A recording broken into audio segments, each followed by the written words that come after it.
Choosing to mediate your issue when you're faced with a dispute is not a second option, and choosing mediation is not a sign of weakness but a sign of strength. Because in mediation, you are never forced to compromise. You decide as parties in dispute on which outcome to agree. In other words, choosing mediation doesn't mean you are weak or forced to compromise.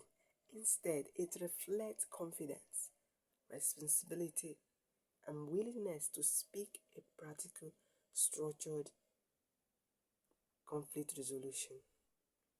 Because it takes courage, not weakness, facing conflict through respectful dialogue. Because it's often hard avoiding it or fighting. But when you face it with courage, with a respectful dialogue, you are better to come up with an outcome good for everyone.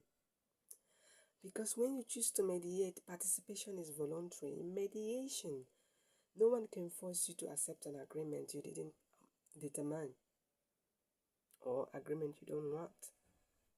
You keep control, unlike the court. The party, not the mediator,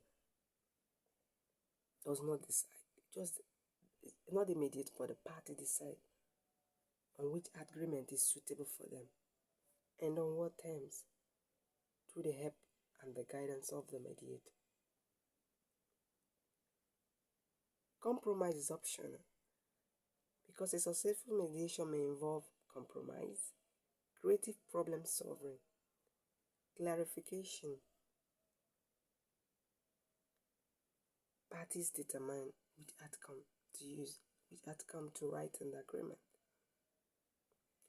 Because in mediation, your rights remain protected as a party facing dispute.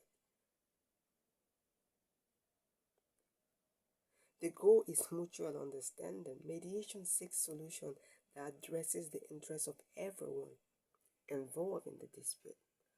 They are not pressured to give up or to enter an agreement, but they are guided. So mediation is a sign of strength, not weakness. You are never forced to reach an agreement. You decide what outcome that is suitable for you and the both parties in conflict resolution.